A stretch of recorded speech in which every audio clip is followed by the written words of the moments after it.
ఒడిశా రాష్ట్రం కంధమాల్ జిల్లా గుమ్మ అటవీ ప్రాంతంలో జరిగిన ఎదురుకాల్పుల్లో 4 నక్సలైట్లు మృతి చెందారు. గుమ్మ అటవీ ప్రాంతంలో special operation group, district voluntary force దళాలు అలాగే నక్సలైట్ల మధ్య ఈ ఘటన చోటు చేసుకుంది. మృతుల్లో ఒక మహిళ ఉన్నారు. నక్సలైట్లకు చెందిన ఆయుధాలు, సామగ్రిని పోలీసులు స్వాధీనం చేసుకున్నారు. ఇక ఇదే అంశానికి సంబంధించి మరింత సమాచారాన్ని మా ప్రతినిధి శ్రీనివాస్ అందిస్తారు. శ్రీనివాస్, చెప్పండి.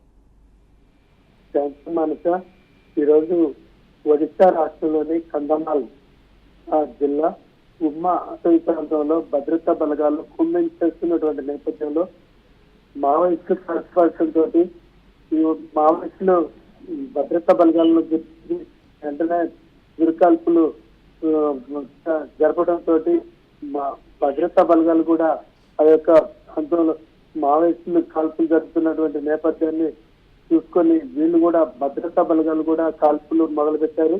ఈ కాల్పుల్లో 4 మావోయిస్టులు అక్కడ చనిపోయినట్టు తెలుస్తుంది. వీరిలో 4లో ఒక మహిళ కూడా ఉన్నారు.